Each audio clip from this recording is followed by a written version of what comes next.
Organ transplant के जो फर्जीवाड़े का खुलासा हुआ है जयपुर में बड़े प्रतिष्ठित अस्पतालों को लेकर, उसमें फोर्टिस और ईएससीसी का नाम सामने आ रहा है, जहां फर्जी एनओसी के आधार पर ऑर्गन ट्रांसप्लांट का काम किया जा रहा था। अब पर्दाफाश होने के बाद जो एसीबी की कार्रवाई हुई है, दोनों अस्पतालों के अंग प्रत्यारोपण से जुड़े लाइसेंस सरकार ने सस्पेंड कर दिए। एसीबी ने गैर कानूनी और जाली तरीके से एनओसी जारी कर ऑर्गन ट्रांसप्लांट के रैकेट का खुलासा किया है, जिसमें अब तक 3 आरोपी गिरफ्तार किए गए हैं। इनमें दोनों ही अस्पतालों के कोऑर्डिनेटर शामिल हैं। बताया भी जा रहा है कि एसएमएस अस्पताल, जो सरकारी अस्पताल है, राजस्थान का सबसे बड़ा अस्पताल है, वहां में रिश्वत लेकर ऑर्गन ट्रांसप्लांट की फर्जी एनओसी देने वाले सहायक प्रशासनिक अधिकारी गौरव सिंह और ईएससीसी हॉस्पिटल के organ transplant coordinator Anil Joshi को रंगे हाथों एसीबी ने लेन देन करते पकड़ा, जिसके बाद सरकार हरकत में आए और फोर्टिस और ईएससीसी के लाइसेंस सस्पेंड कर दिए गए हैं। और इस मामले में बताएं कि फोर्टिस अस्पताल के जो कोऑर्डिनेटर थे विनोद सिंह, उन्हें भी गिरफ्तार कर लिया गया है। तो दोनों अस्पतालों ने फर्जी एनओसी बनवाई, जो रिश्वत देकर बनवाई गई, और फिर इसके आधार पर अस्पतालों में ऑर्गन ट्रांसप्लांट किए गए। आरोपियों को कोर्ट में पेश कर 4 दिन के रिमांड पर अब लिया गया है। अब कई बड़े सवाल हैं जो आप हमारे स्क्रीन पर भी देख सकते हैं कि जो ऑर्गन ट्रांसप्लांट की समिति होती है, जो कमेटी होती है, वो बैठक करती है। करीब 6 से 8 महीने से बताया जा रहा है, उसकी बैठक नहीं हुई थी। एसएमएस हॉस्पिटल में किस तरह से इनको अस्पतालों को एनओसी मिली जब बैठक ही नहीं हुई थी, ये बड़े सवाल के घेरे में है। और क्या ये वाकई जो एनओसी ली गई उसके आधार पर ऑर्गन ट्रांसप्लांट कराए गए, या सिर्फ ऑर्गन ट्रांसप्लांट बिना एनओसी के ही कर दिए गए, ये बड़े सवाल हैं। और सबसे अहम बात इसमें निकल कर आ रही है कि जिन्हें ऑर्गन ट्रांसप्लांट किए गए उनके डोनर और रिसीवर नेपाल, बांग्लादेश और कंबोडिया जैसे देशों के नागरिक हैं। और तत्काल सेवा यानी इमीडिएट सर्विस के नाम पर, अर्जेंट सर्विस के नाम पर इन अस्पतालों के दलाल ने बताया जा रहा है कि इन लोगों से लाखों रुपए वसूले और फर्जी एनओसी के जरिए इस खेल को अंजाम दिया गया। मुबारक खान और सोमू आनंद दोनों हमारे संवाददाता मौजूद इस वक्त जयपुर से, उनका रुख करेंगे। पहले मुबारक से जान लेते हैं। मुबारक, बड़ा एक तरह से कहें कि ये पर्दाफाश हुआ है, दोनों बड़े अस्पताल हैं, आगे हो सकता है कुछ और अस्पतालों के नाम भी इसमें दिखाई और सुनाई पड़े। जो कल कार्रवाई हुई बड़े अस्पतालों पर, फोर्टिस पर और ईएससीसी अस्पताल पर, जो हमने कल भी बात की थी, फाइलें भी कुछ इन अस्पतालों से ली गई, क्या अपडेट है, क्या कुछ और खुलकर सामने आया है इस पूरे घटनाक्रम में? बिल्कुल मनीष, देखिए ये पूरा जो मामला है, अक्सर इस तरह की जो चीज़ें हैं वो हम कह सकते हैं कि मूवीज़ में देखने को मिलती है कि किस तरह अस्पतालों के माध्यम से ये गोरख धंधे चलाए जाते हैं और उनका फिर पर्दाफाश होता है और उन पर जो है वो कार्रवाइयाँ की जाती है। लेकिन इस बार जो है राजधानी जयपुर के हम ये कह सकते हैं कि शासन और प्रशासन की नाक के नीचे किस तरह का ये षड्यंत्र रचा जा रहा था, किस तरह फर्जीवाड़ा करके अंग प्रत्यारोपण का ये जो मामला था, इस विभाग से जुड़े जो लोग थे वो कैसे फर्जी एनओसी देकर, फर्जी चीज़ें जारी कर फर्जी दस्तावेज तैयार करके, फर्जी तरीके से सिग्नेचर करके, जबकि जो कमेटी इसको लेकर बनाई गई है उसकी बीते करीब 6-7 महीनों से एक भी जो है वो बैठक नहीं है, उसके बावजूद एनओसी जारी होती है और उसी के मार्फत जो है आगे दलालों के माध्यम से अंग प्रत्यारोपण का जो प्रोसेस है उसे जो है वो फॉलो किया जाता है। और बाहर के लोग थे, विदेशी लोग थे, उसमें नेपाल के लोग थे, कंबोडिया के लोग थे और बांग्लादेश के भी लोग थे, जिन लोगों के अंग प्रत्यारोपण से जुड़ी ये चीज़ें हो रही थी, जिन लोगों को डोनेट करना था या जिनको लेना था, वो सभी जो लोग थे वो इसमें शामिल थे। और कैसे ना कैसे करके मिली भगत करके इस तमाम जो लोग हैं वो फर्जी एनओसी लेते थे और जो देने वाले लोग थे उनके ऊपर जब उनकी शिकायत पहुंची तो करीब 15 से 20 दिन पहले इस तरह की चीज़ें जो है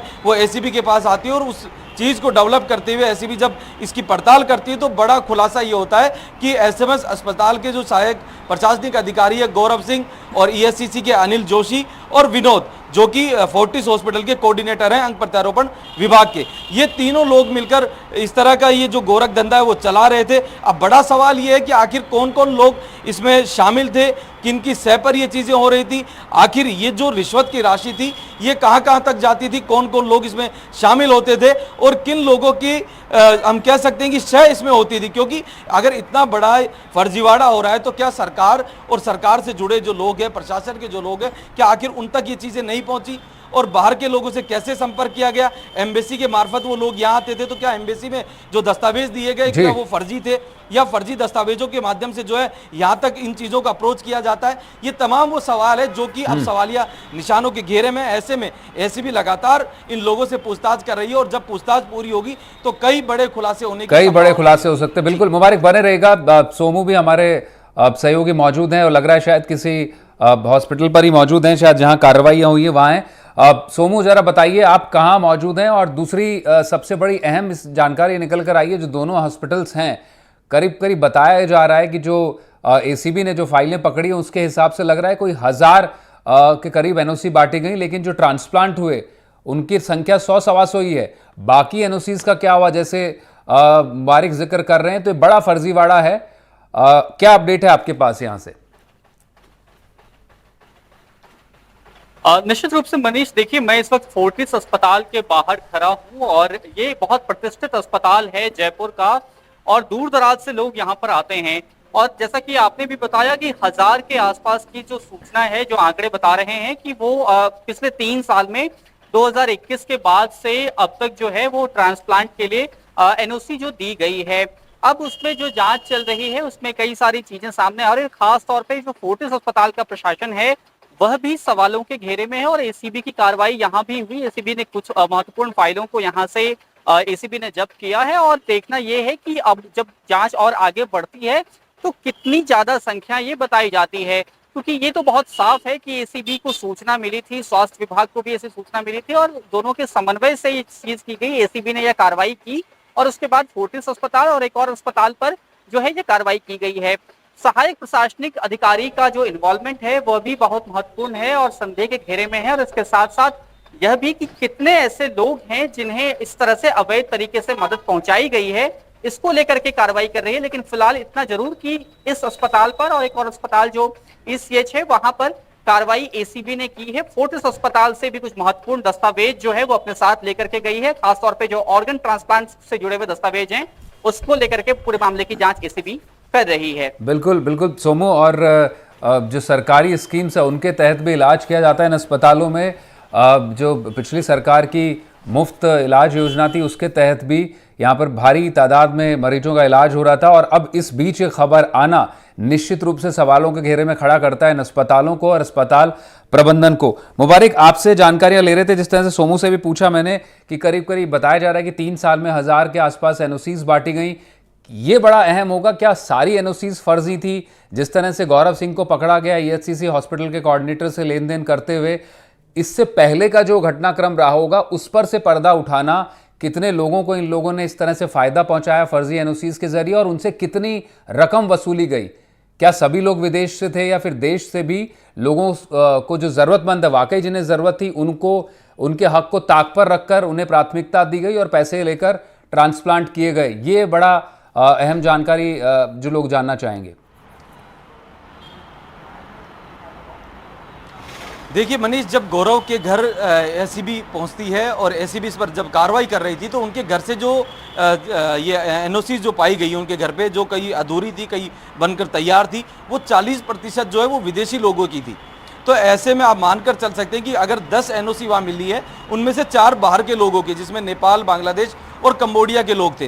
तो क्या इस नेटवर्क को बनाया गया है? ये एक पहला सवाल है कि क्या बाहर के लोगों को ये कैसे अप्रोच करते थे या वो लोग इन्हें कैसे अप्रोच करते थे, ये पहला सवाल है। दूसरा, अगर कमेटी की बैठक नहीं हुई है, कमेटी की कोई मीटिंग नहीं है, तो ये लोग कैसे जो है सिग्नेचर करते थे, कैसे उस जो एनओसी है वो जारी होती थी और वहां तक उन लोगों तक पहुंचती थी, ये दूसरा एक बड़ा सवाल है। इसी के साथ साथ जो जिन लोगों को, जो यहाँ के लोकल लोग हैं, उनको अगर एनओसी चाहिए तो वो किन दलालों के थ्रू मिलते थे? तो अब तक जब इन लोगों की गिरफ्तारी हुई है तो निश्चित रूप से इन लोगों की जो पूरी चेन है, जिसमें कई दलाल भी हो सकते हैं या बाहर के लोग भी हो सकते हैं, या फिर जिन लोगों की मिलीभगत से ये चीज़ें हो रही थी उन लोगों की भी आने वाले दिनों में जो है वो गिरफ्तारी हो सकती है, क्योंकि ये पूरा नेटवर्क हो सकता है, क्योंकि बीते 3 साल की तो जांच अब एसीबी कर रही है, लेकिन इसी के साथ साथ करीब 800 से 1000 एनओसी जो जारी हुई है उनकी भी अब एसओजी जो है वो पड़ताल करेगी, एसीबी माफ कीजिए पड़ताल करेगी, और पड़ताल में अगर कोई संदिग्ध पाया जाता है तो उन लोगों के खिलाफ एक्शन भी लिया जाएगा। जी मुबारक, इस घटनाक्रम में एक बड़ी अहम बात यह भी आई है खुलकर, जो सहायक प्रशासनिक अधिकारी है गौरव सिंह, उसे 20 मार्च को ऑर्गन ट्रांसप्लांट यूनिट से हटाकर एसएमएस हॉस्पिटल में संपर्क पोर्टल शिकायत निवारण यूनिट में लगा दिया गया था, लेकिन उसने ज्वाइन नहीं किया वहां पर। सोमवार को अस्पताल प्रशासन सस्पेंड अब कर चुका है। खबर यह भी आई कि भाई एनओसी के जरिए जो ऑर्गन ट्रांसप्लांट किए जा रहे थे, एसीबी के रडार पर कुल 12 अस्पताल हैं। तो ये निश्चित रूप से माना जाए कि गौरव का कनेक्शन और अस्पतालों से भी निश्चित रूप से रहा होगा, और जो हायरार्की उनके ऊपर है एसएमएस हॉस्पिटल में और जो कमेटी है इसको लेकर जो निर्धारण करती है एनओसीज का, इससे इनकार नहीं किया जा सकता कि बाकी लोगों की मिलीभगत भी इसमें हो सकती है।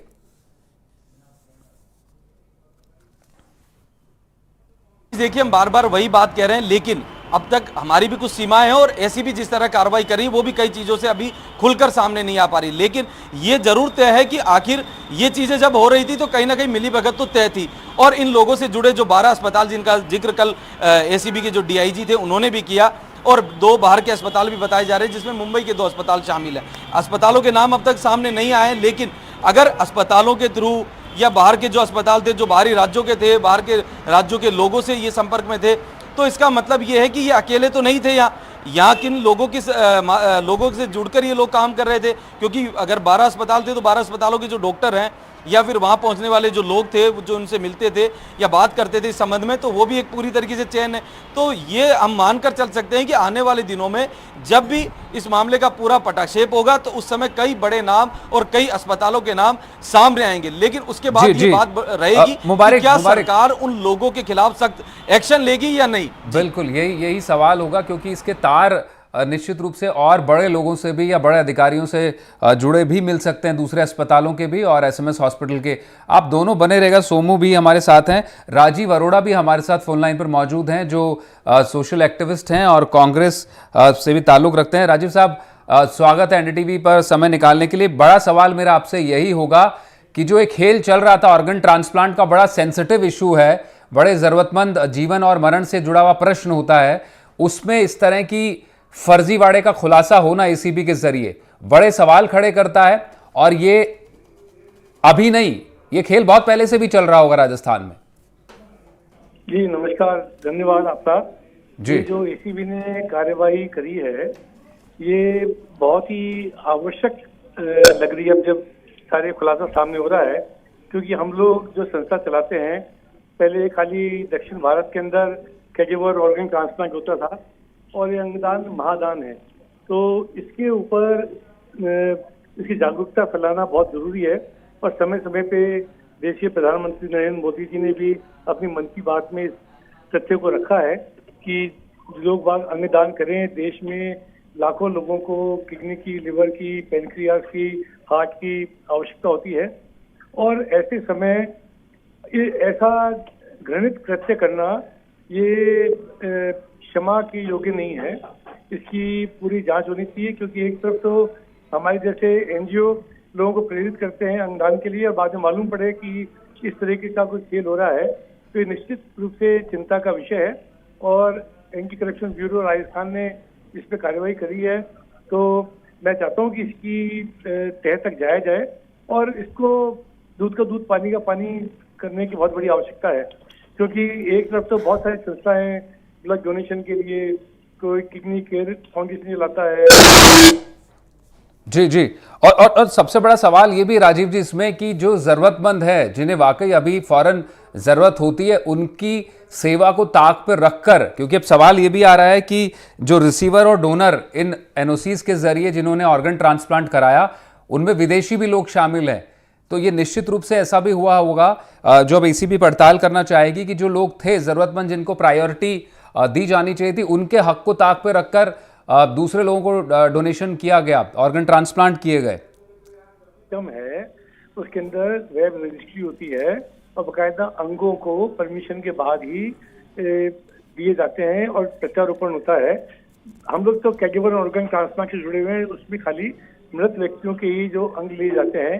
लेकिन ये जो भी चीज हो रही है ये निश्चित रूप से चिंता का विषय है। इसके अंदर बिल्कुल ट्रांसपेरेंसी रखी जानी चाहिए, सारे काम ऑनलाइन होने चाहिए और सरकार को इसके अंदर जो ACS हेल्थ है उनको और जो मंत्री हैं उनको इस विषय में पूरा ध्यान दे के सोच के एक ट्रांसपेरेंट सिस्टम बनाना चाहिए कि इस जो सुविधा का मिसयूज ना हो। और जिन लोगों को वास्तव में अंगों की आवश्यकता है, क्योंकि इस तरह की हरकतों से ये जो आंदोलन है उसको धक्का पहुंचता है। हम लोग ये नहीं चाहते कि पूरे देश के अंदर ही जो लोगों ने रक्तदान के लिए, आई डोनेशन के लिए और कैरेगिवर ऑर्गन ट्रांसप्लांट के लिए जो संस्थाएं मुहिम चलाती हैं उनका वो कहीं आंदोलन बंद ना हो जाए। मुझे चिंता इस बात की है। वो जो लोगों को प्रेरित करती हैं इस बात के लिए, काउंसलिंग करती हैं, उन ऐसे वॉलंटियर्स को, ऐसे NGOs को ज्यादा धक्का लगा है कि हम जिन सरकारी अधिकारियों के भरोसे, जिन बड़े अस्पतालों के भरोसे काम करते हैं वही इस तरीके के घृणित काम में जुड़े हुए हैं। तो मेरी तो ये MFGCA का चेयरमैन होने के नाते मैं ये मांग करूंगा कि इस विषय के अंदर पूरी जानकारी करके, पूरी जांच करके इसके ऊपर दूध का दूध, पानी का पानी निकाला जाए और जिन लोगों ने गलत काम करा उनके खिलाफ तुरंत कार्रवाई करे सरकार। जी राजीव जी, आप बने रहेगा, छोटा सा ब्रेक लेना पड़ रहा है। ब्रेक के बाद हमारे दूसरे एक्सपर्ट्स भी हमारे साथ में मौजूद होंगे। आप अच्छा, इससे पहले हमारे साथ भावना जी जुड़ गई हैं। भावना जी का रुख कर लेते हैं, ब्रेक पे जाने से पहले भावना जी का रुख कर लेते हैं। भावना जी, जिस तरह से पूरा मामला खुलकर सामने आया है ऑर्गन ट्रांसप्लांट में, ये जो पर्दाफाश हुआ है जिस रैकेट का ACB के जरिए, आपका क्या असेसमेंट है इसको लेकर? क्योंकि बताया जा रहा है कि करीब 1000 NOCs बांटी गई पिछले 3-4 साल के भीतर और ट्रांसप्लांट की जो डेटा है वो करीब 110 लोगों को ट्रांसप्लांट हुआ। कहाँ गई ये फर्जी NOCs जो बांटी गई थी बाकी?